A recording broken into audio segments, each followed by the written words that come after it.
מה זה באמת? זה אפונה. אפונה שלא...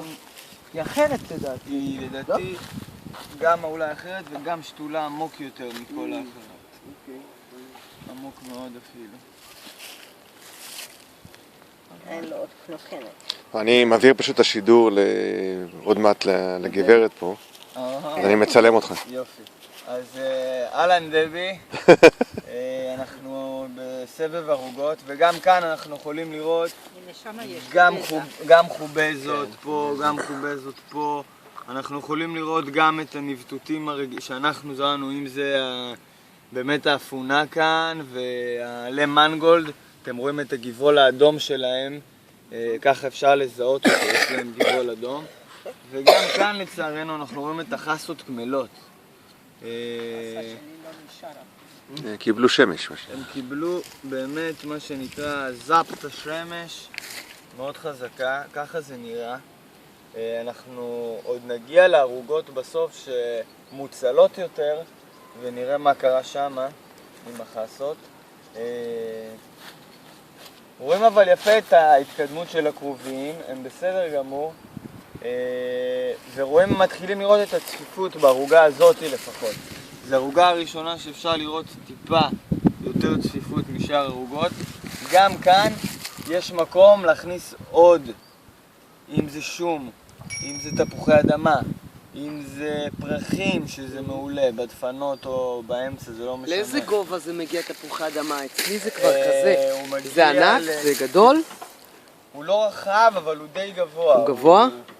בוא נגיד, משהו כזה. אז הוא גם תמיד, האמת שהוא יכול עוד לגבוה, אם אתה קובר אותו, כן. הוא יגבע עוד, ואז קובר אותו בעוד, הוא יגבע עוד. אז עשיתי ככה, אבל זה בעצם, הזכרתי שגם אצלנו בניסוי עשינו אותו. זה מאוד גבוה. ממש ממש גבוה. אני שואל מבחינת המיקום שאתה שותל אותו.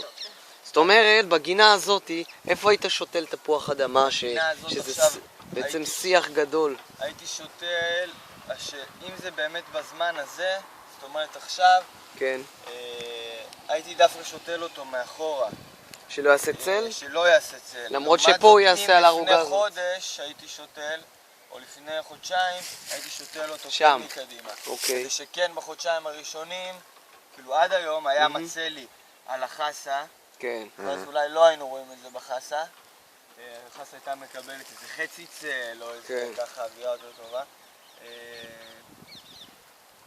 מה זה מקדימה ומה זה מאחורה? מקדימה מבחינה מפנה דרומי, מצד שמה זה דרומה. השמש באה בכיוון ההוא. היא באה משם הרי השמש. אז דרומה, לעומת מצד צפון, שעכשיו אני לא רוצה שעוד בוא נגיד חודש, חודשיים התפוח אדמה יהיה גדול. אני לא רוצה שהוא יסתיר לי את השמש המאוד מועטה שנגיע אליה. כנראה שהכמות שמש תלך ותקטן. כן, אבל זה עשוי לעשות צל על הערוגה הבאה, לא? כן, אני לא מאמין שאתה תרים פה... לא יגיע לגובה? לא יודע, 30 תפוחי אדמה כאן, שיתקרבו לגמרי את האור. אוקיי. זה פה אחד, פה אחד. אתה אומר זה לא ישפיע. זה לא קריטי. תראו, אפשר גם פה לדוגמה, שאלת איפה הייתי שם, אז יש לי כאן טפטפת, יש לי כאן בין שתי חסות. פר הערוגה זה יכול לעבוד. סליחה? אולי פר הערוגה זה יכול לעבוד אם נשים את הקו הזה, נגיד לשים פה כמה, ואז לאותה ערוגה זה יצל. זה יצל, נכון. השאלה אם עכשיו, אם אנחנו נשתול את תפוחי אדמה, כמה זמן ייקח לתפוח אדמה להגיע לגובה? ייקח, שלי זה כבר חודש פלוס, וזה 20 סנטימטר. זה מה שאומר, והשאלה אם עוד חודש וחצי, זה אפשר לעשות עם זה ניסוי מעניין אפילו באותה ערוגה.